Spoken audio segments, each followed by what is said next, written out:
The day Damilola walked back into Rodomai's life, he was signing papers worth 400 million naira in a boardroom on the 32nd floor of a building that touched clouds. His pen was still moving across the page when his assistant leaned down and whispered a name in his ear. And the pen stopped. Just stopped. The way a heart stops when it receives news it was never prepared for. The other men at the table looked up. His hand was perfectly still. His face had gone somewhere else entirely. Somewhere far from this room with its imported chairs and its glass walls and its view of a city that had once, a long time ago, known nothing of his name. He excused himself quietly, walked to the window, pressed one hand flat against the glass and looked out at a city that looked nothing like the one he had grown up in. And he stood there for a long time before he was ready to speak again. What he said when he finally turned around was this: "Tell her to wait." But she had already been waiting for 7 years. Let us go back to the beginning. Let us go back to the time before the glass buildings and the signed papers and the boardrooms that smelled of leather and ambition.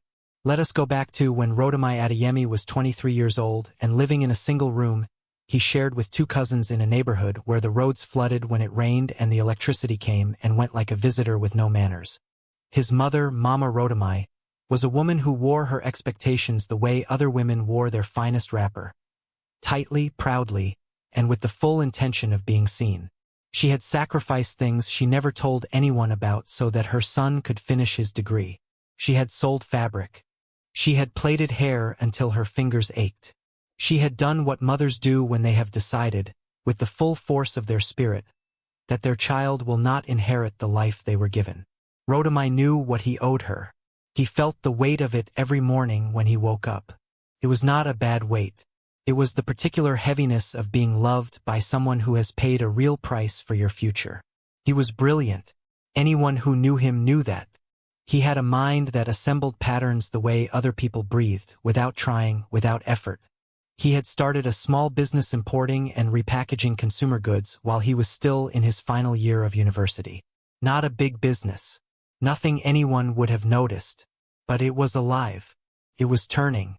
And he tended it the way a farmer tends a seedling that has not yet proven itself, with focus and patience and the knowledge that what you neglect in the early days will cost you in the later ones. It was at a friend's market celebration that he first saw Damilola. She was not doing anything remarkable. She was standing at the edge of a cloth stall with 2 bolts of fabric balanced against her hip, squinting at the price tag like it had personally offended her. She was wearing a yellow blouse that had been washed so many times it had faded to the color of late afternoon light.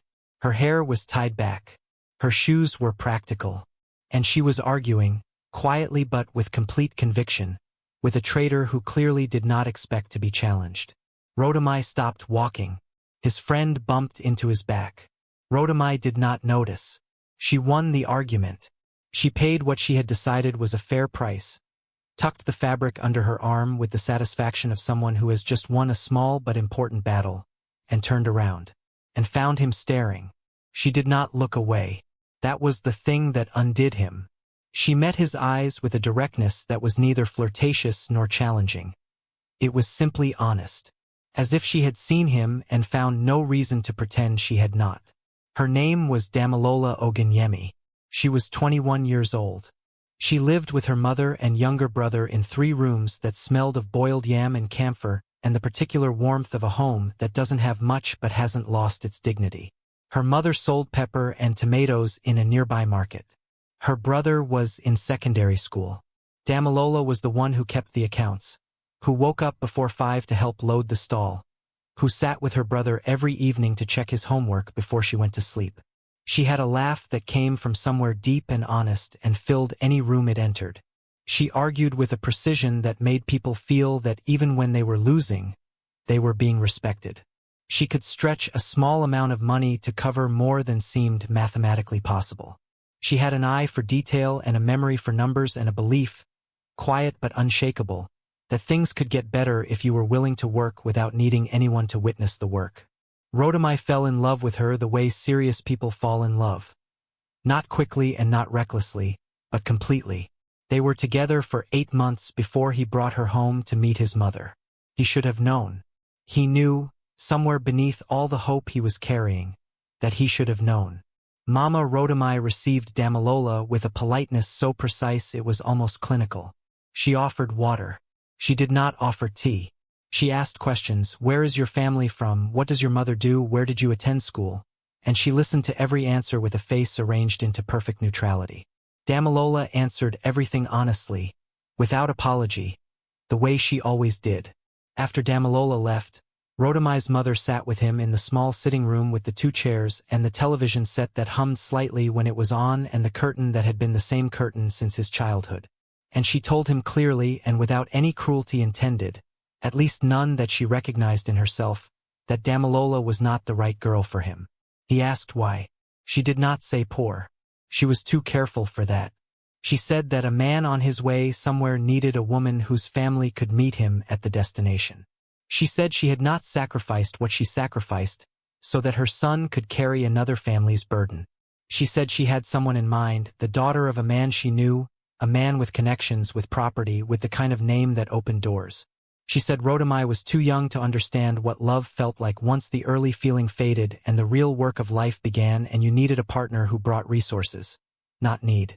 She said all of this calmly. She said all of this with love. And that was the most devastating part of it, that she was not wrong from inside her own understanding. She had lived through things Rodomai had not lived through. She had watched marriages crack along the fault lines of financial incompatibility. She had seen what poverty could do to people who loved each other. She was not a villain making a speech. She was a woman who had spent 20 years being afraid and had learned to call that fear wisdom. Rodomai argued with her for 3 hours. He told her she was wrong. He told her that Damalola was extraordinary, that her circumstances had nothing to do with who she was, that the kind of love he felt was not the kind that faded when difficulty arrived. It was the kind that steadied itself in difficulty, that grew more solid the harder things pressed against it. His mother listened. She nodded. And then she said, gently, as if speaking to a child who does not yet understand how the world is built, I am not asking you, my son. I am telling you, what happened next was not dramatic. That was the terrible thing. There was no single confrontation, no great rupture. His mother simply began. She spoke to Rodomai every day. She did not raise her voice. She did not threaten. She simply repeated the same argument in different clothes until it began to sound like reason. She arranged for him to meet the other woman, Simisola, the daughter of her friend, who was lovely and educated and who brought exactly the kind of ease that Mama Rodomai had described. She made certain Rodomai's cousins express their doubts. She found small ways to remind him, constantly, of what he owed her. And Rodomai, who was brilliant, who was strong, who loved Damalola with the full weight of a person who knows they have found something real, began to bend. Not all at once. In small degrees. The way a tree bends before it breaks. He stopped calling Damalola as often. He began to cancel their time together with reasons that were plausible but thin. He told himself he was just creating space. He told himself he was not ending anything, only pausing. He told himself a great many things that he knew were not entirely true, and that was how he understood, in a part of himself he could not look at directly, that he was already in the process of doing something he would regret for a very long time. Damalola knew. She was not a woman who could be deceived by thin reasons. She felt the distance the way you feel the cold, not by being told the temperature, but by the way your body registers the change before your mind names it. She asked him once, directly, "Are you pulling away from me?" And he said no, and looked at her and said no. And she searched his face for the truth and found something there that she could not identify yet, something that was not quite a lie and not quite the truth. The night he ended it, it was raining. A heavy rain, the kind that comes without announcement and turns the roads into rivers. They were in the small sitting room of a friend's place because neither of them had anywhere more private to go. He sat across from her. He did not hold her hands. He spoke carefully, the way people speak when they have prepared what they are going to say but still have not fully convinced themselves. He said they wanted different things. He said the timing was wrong. He said he needed to focus on building his life right now. He said all the things people say when they are too afraid to say the real thing, which was, I am choosing someone else because someone I love and owe has asked me to, and I do not yet have the courage to refuse her. Damalola sat completely still through all of it. She did not cry in front of him.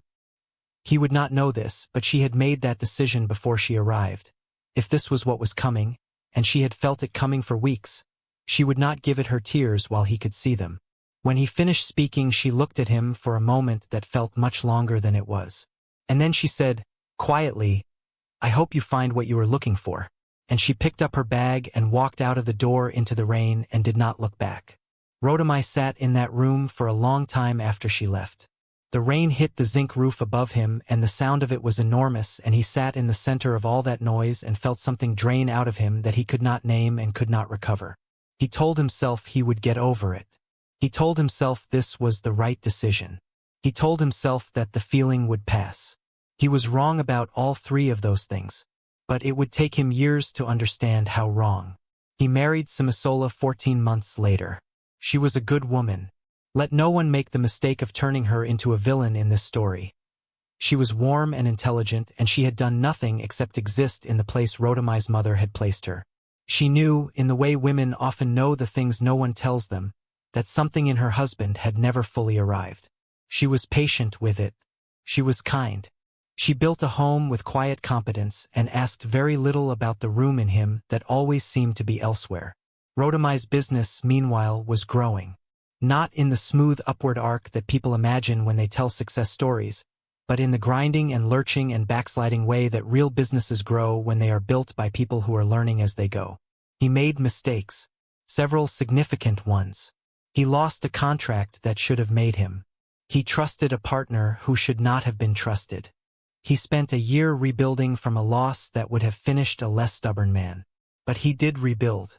And what he built the second time was more solid than what he had lost, because he had built it with full knowledge of what could go wrong. By the time he was 30, he had a company with 40 employees. By 34, it was 400. By 36, the boardrooms had started calling him and not the other way around. He had everything his mother had wanted for him. She lived well now, in a house that was large enough to hold all the years of sacrifice that had paid for it. She told everyone who would listen about her son, about what he had made of himself, about how she had always known. And Rodomai listened to her tell these stories with a smile that was complete enough to fool almost everyone. He had not forgotten Damilola. He had simply built a life over the top of her the way builders build over old foundations. She was always beneath everything, always the ground on which the rest of it stood, and he had learned not to think too carefully about what he was standing on. His mother had never mentioned her name again. Not once. Not in 14 years. Now let us go to Damilola.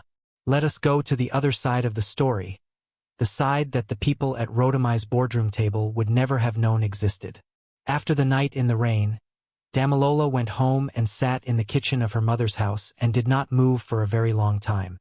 Her mother heard her come in and came to find her and found her sitting very still at the table with her hands in her lap. Her mother, who was a woman of few words and many accurate instincts, sat down across from her and said nothing. She simply sat. And that silence was the most precise and complete expression of love available to her in that moment, and both women knew it. Damilola did not collapse into her grief. That was not how she was built. She returned to work the next morning. She helped her mother at the stall. She checked her brother's homework. She held the household together with the same quiet competence she had always held it together with, except that now there was a new weight at the center of her that she did not speak about and that everyone around her could feel anyway. 6 months after the night in the rain, Damilola got a small opportunity. A woman she knew who ran a tailoring cooperative needed someone to manage the accounts. It was not a large salary, but it was steady, and it was a chance, and Damilola took it with the same seriousness she brought to everything she touched. Within a year she had reorganized the cooperative's finances so effectively that the woman who ran it gave her a percentage of the profits. Within 2 years, Damilola had saved enough to register her own small business, a textile and ready-wear company that she ran from a single room in a building that shared its courtyard with a mechanic's workshop. She slept with the smell of engine oil and fabric dye. She worked hours that had no name. She made mistakes and corrected them without ceremony. She built something. She did not think often about Rodomai during those first years. Or rather, she thought about him the way you think about a wound that is in the process of healing. You know it is there. You are aware of it every time something presses against it, but you do not stare at it. Her brother finished his secondary education. She helped pay for his first year of technical training. Her mother's health began to decline. Slowly at first, then with more urgency, the body making visible what years of physical labor had been doing quietly for a long time. Damilola moved her mother into a better room. She found a health worker who came 3 times a week. She held things together in the steady, unremarkable, deeply costly way that people who love difficult people hold things together. She did not marry. Men came. 1 or 2 she considered. But she had learned to listen to the quiet part of herself, the part that knew the difference between choosing a person because they were good and choosing a person because she was afraid of being alone. She was not afraid of being alone. She had learned, in the years since the rain, that she was very good company. Her business grew, not as fast as Rodamai's. Without the capital, without the connections, without the particular doors that open when you marry into the right family. But it grew. By the time she was 32, she employed 11 people. By 34, she had a second location and a small delivery fleet and a contract with a regional retailer that felt, when she signed it, like the first time she had ever properly exhaled. She was 35 years old when she discovered the thing that changed everything. Her brother had been doing some research for her. He was working with her now, managing the logistics side of the business, and he had been looking into a supplier network that her company might join. In the course of this research, he had come across the name of a group of companies. And attached to one of those companies was a name he recognized. And he came to his sister's office and he stood in the doorway and he said carefully, because he knew what weight this name still carried, he said, "Damilola, you need to see something." The name of the company was familiar to her. But that was not the thing. The thing that made her sit down slowly and read the document her brother had placed in front of her 3 times before she fully understood what she was reading, was the board listing attached to the company profile. Mama Rodamai. Her full name, her position, her registered address. Damilola read the document. She read it again. She turned it over as if there might be something different on the back. And then she put it down very carefully on her desk and looked out the window for a long time. The company that Mama Rodamai was a director of was the company that had, 7 years ago, purchased the land on which the original textile cooperative had operated. The cooperative that had given Damilola her first real opportunity. The cooperative that had been quietly pushed out, told that the rent was increasing beyond any possible affordability, that the terms of the lease would not be renewed, and that had relocated twice in 3 years and finally dissolved. Damilola had known this story. She had lived it. She had never known who was behind it. She had always assumed it was simply the market, the ordinary indifferent machine of property and capital that grinds small businesses without malice, simply because they are in the way. She had rebuilt and moved on and not wasted time on anger. Because anger was expensive and she had never been able to afford expensive things. But it had not been the ordinary indifferent machine. It had been deliberate. She sat with this knowledge for 3 days before she told anyone. She did not make any decisions in those 3 days. She simply sat with it and let it settle into whatever shape it was going to take inside her. She had learned to do this, not to rush toward a response, but to let the information become real before she decided what to do with it. On the 4th day, she called her lawyer. Now, here is where the story takes a turn that no one saw coming. Not even Damilola. Her lawyer, in the course of researching the property matter, discovered that the land purchase had been made with funds that were not entirely clean. There were irregularities. There were shell companies. There were a series of small transactions that, when assembled in the right order, told a story that was uncomfortable for several powerful people, including the people who had benefited most from the displacement of the cooperative.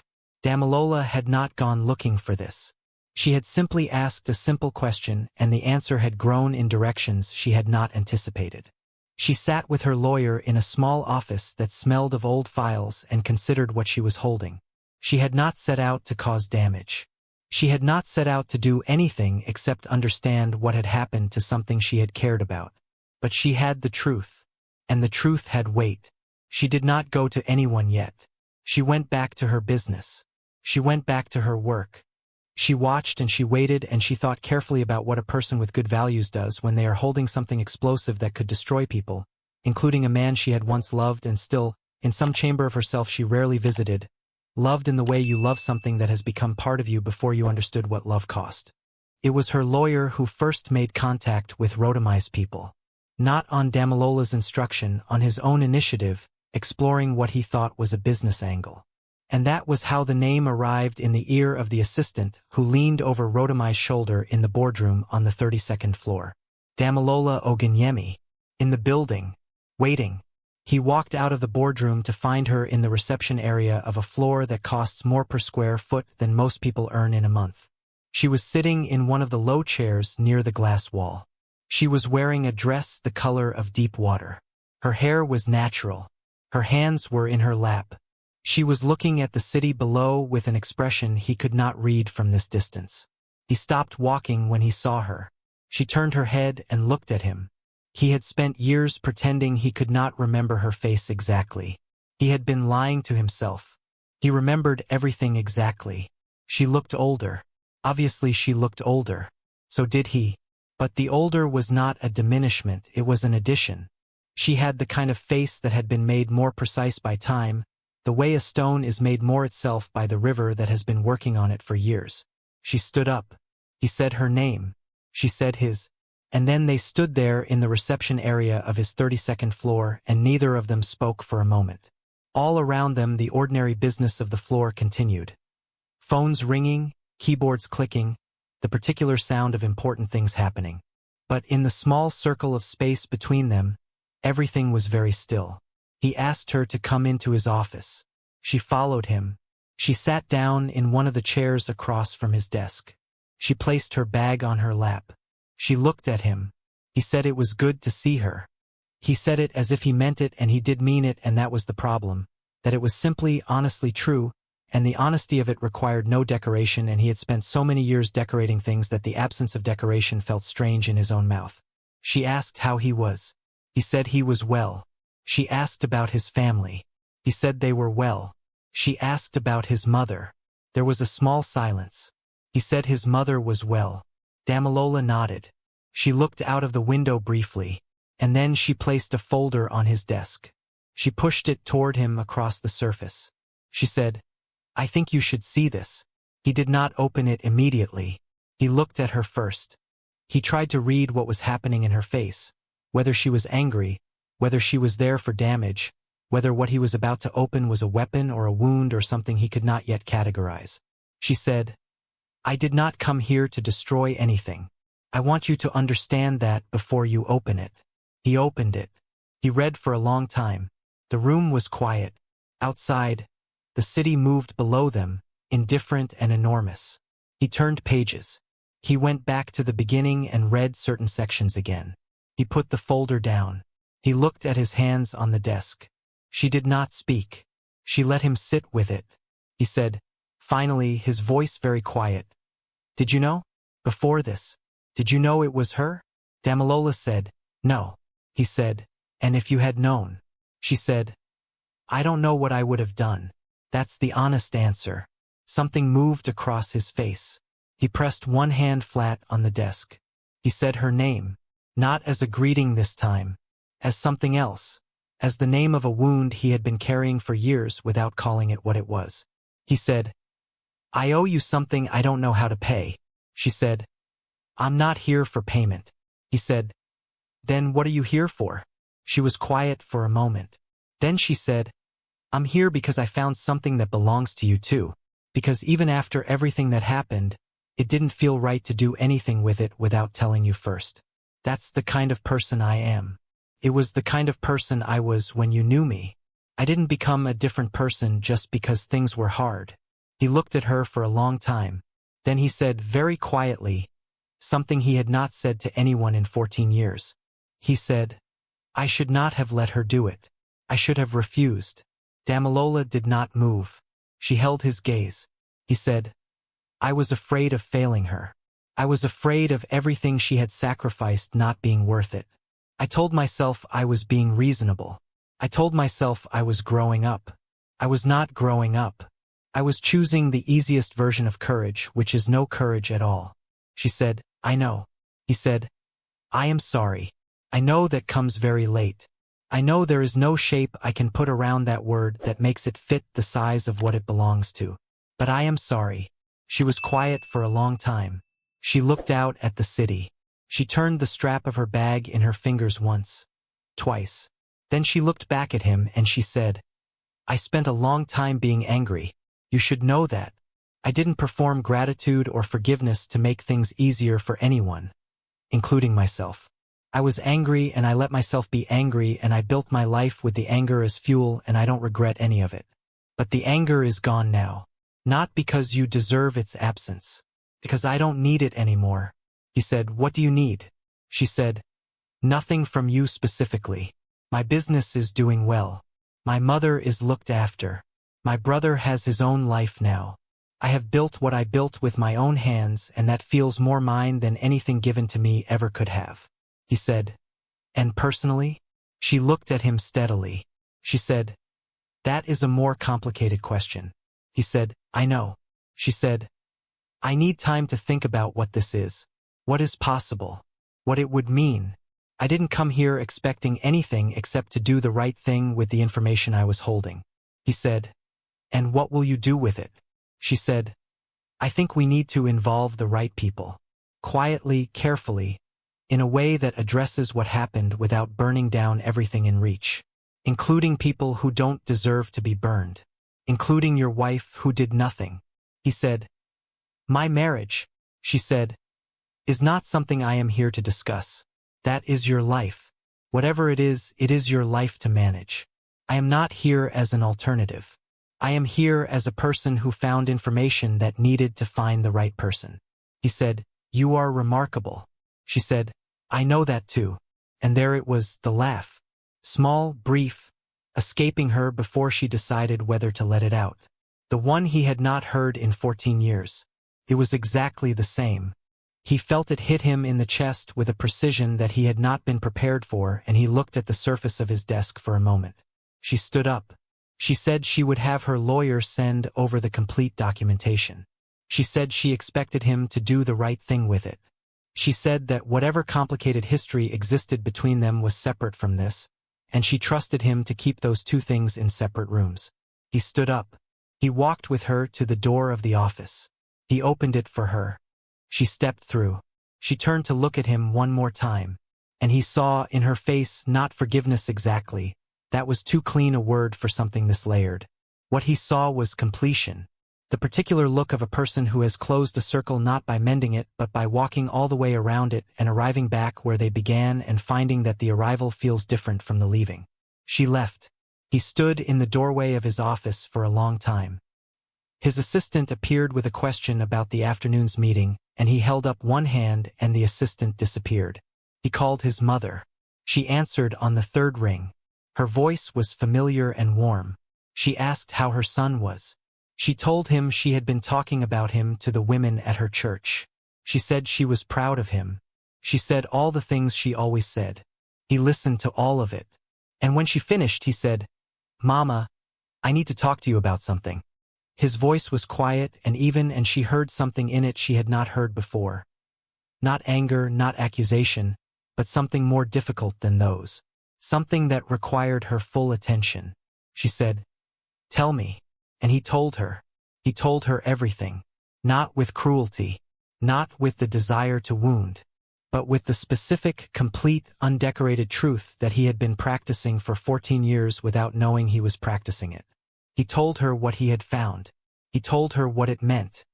He told her who had been displaced and how and why, and he watched the silence on the other end of the line grow heavier with every sentence. When he finished, there was a long silence. His mother's voice, when it came, was smaller than he had ever heard it. She said, I was protecting you. He said, I know. She said, I was afraid of what the wrong choice would cost you. He said, I know that too. And I am not calling to punish you. I am calling because we have to set it right. Whatever it costs. Whatever shape that takes. Because there is a woman who built her life over the ruin that was made of her early opportunity. And she built it anyway with nothing. And she came to me not for revenge but because she is the kind of person she always was. And I did not deserve her then, and I am not sure I deserve her consideration now. but I will not insult what she did by pretending it didn't happen. Another silence. His mother said, "What do you need me to do?" And that was the reckoning. Not a confrontation designed for drama. Not tears and confessions and raised voices.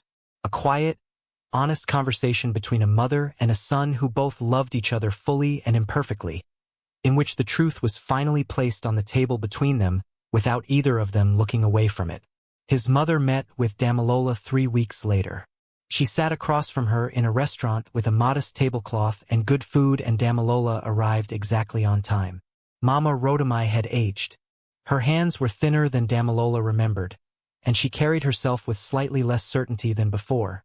Not broken, but modified, the way certainty is modified by time and consequence. She spoke first. She said, "I owe you an explanation and an apology, and I want you to know that one does not replace the other. I can explain everything I did from inside my own fear and still know that explanation is not the same thing as absolution." Damilola listened. Mama Rodomai spoke for a long time. She spoke about the years of sacrifice that had shaped her into a woman who believed that the stakes of her son's future required absolute control. She spoke about her own past, things Damilola had not known. A husband who had left her with nothing. A childhood in a house where money meant survival and the absence of money meant worse than that. She spoke about fear the way people speak about fear when they have finally stopped pretending it was wisdom. She did not cry. Neither did Damilola. But they sat with each other in the truth of what had been done and what it had cost and what could not be returned, and the sitting itself was something. At the end of the conversation, Mama Rodomai placed an envelope on the table. She said it was not sufficient, and she knew it was not sufficient, and she was not offering it as payment. She said she wanted to be part of restoring what had been taken, however partially, however imperfectly. She said she was 70 years old, and she had spent those 70 years being afraid that she was not doing enough for the people she loved, and she had caused damage in the name of that fear that she would carry with her to the end. Damilola looked at the envelope. She looked at the woman across from her. And she said, "I will use this to help the women from the cooperative who are still struggling. Not in your name. Not in mine. In theirs." Mama Rodomai said, "That is right." And Damilola put the envelope in her bag. The legal matter was resolved quietly over the following months. The property irregularities were addressed through a process that required Mama Rodomai's company to pay a significant sum into a restitution fund and to formally acknowledge the displacement. It did not make the newspapers. It did not need to. The women who had been displaced received the acknowledgement they deserved and some resources to rebuild with, and that was enough. Not complete justice. Complete justice was not available. But something that moved in the right direction. Damilola and Rodomai met a number of times in those months. In lawyers' offices, in neutral spaces, in the brief exchanges of people working together toward a resolution. They were professional. They were careful. They were, both of them, acutely aware of the other's presence in a way that had nothing to do with the legal matter. One afternoon, after a meeting that had gone longer than expected, they found themselves walking out of a building at the same time. The air was heavy and humid, the particular warmth of a city that never fully cools, and the street was busy with the ordinary traffic of a late afternoon. He asked if she wanted to get something to eat, just food. He said it carefully, without pressure, with the particular precision of a man who has learned to say exactly what he means and nothing more. She looked at him. She said, "Just food." He said, "Just food." They walked to a small place 2 streets over that had plastic chairs and excellent fish pepper soup, and an owner who greeted Rodomai by a nickname that made Damilola understand this was a place he had been coming to for a long time. They sat across from each other in the noise and warmth of the place, and they ate and they talked. Not about the legal matter, not about the past, but about their businesses, about the books they had been reading, about a film they had both seen and had different opinions of and argued about with the particular pleasure of 2 people who are capable of disagreeing with warmth. She laughed at something he said. The real laugh, from the deep honest place. He looked at the table briefly. He said, "I missed that." She said, "I know." He said, "I don't know what this is. I want to be honest about that. My life is complicated right now, and I am not going to pretend otherwise or offer you something I haven't fully worked out yet." She said, "I didn't come to collect a promise." He said, "But," she said, but is the most honest word you have used in this entire conversation. He looked at her. He said, "But I think you deserve to know that you were never far from my mind. That is not an excuse. It does not justify anything, but it is true and you deserve to hear the truth." She was quiet for a moment. She held her cup of water in both hands the way she always held things when she was thinking. Then she said, "I spent a long time being the person who built her life anyway. I don't regret it. I am proud of it. But I also think that building your life anyway and building it with someone are not mutually exclusive. I think both can be true." He said, "They can be true." She said, "I need time. Real time.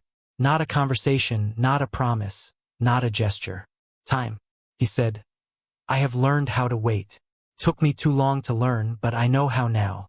She nodded.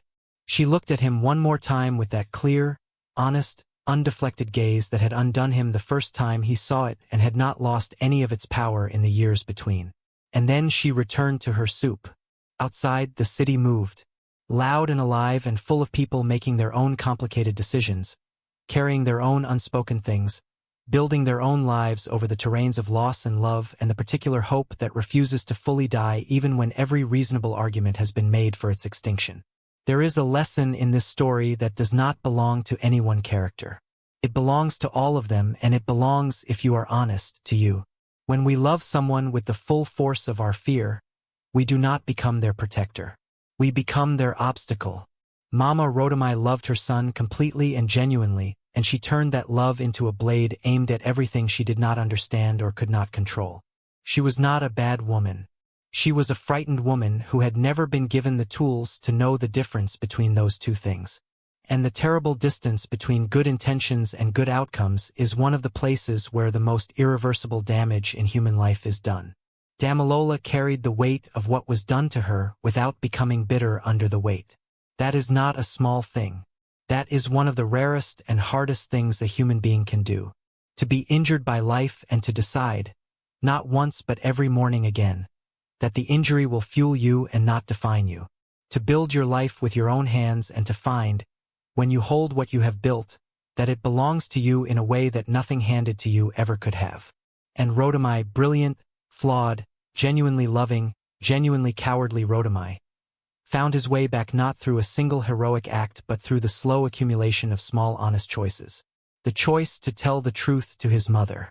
The choice to say out loud what he should have said years before. The choice to stand in front of a woman he had failed and to offer her not a story but a reckoning. None of these people were entirely right. None of them were entirely wrong. They were human beings moving through life with the limited vision that all human beings have, and the moments when they caused damage were almost always the moments when they were operating from their most private fears. The last thing worth saying is this: time is not wasted time just because it was painful. The 7 years that Damilola spent building her life alone were not stolen years. They were years that made her exactly the person who could walk into that boardroom and place truth on a table and leave without needing anything in return. And the years that Rodomai spent living with the ghost of a choice he could not undo were not wasted. They were the years that made him someone capable of actually hearing what he had done when it was finally laid before him. What we lose teaches us what we value. What we survive shows us what we are. And what we choose to do with the truth when we finally have it, at whatever cost, in whatever late hour it arrives, is the only measure of character that actually matters. So here is the question this story leaves with you. Is there something you have been choosing the easy version of, a hard truth you have smoothed over, a person you have turned away from because someone you owe asked you to, a wrong you have been meaning to address when the time is more convenient? And if you sat with it tonight, in the quiet, with no more room for comfortable delay, what would you finally decide to do with it?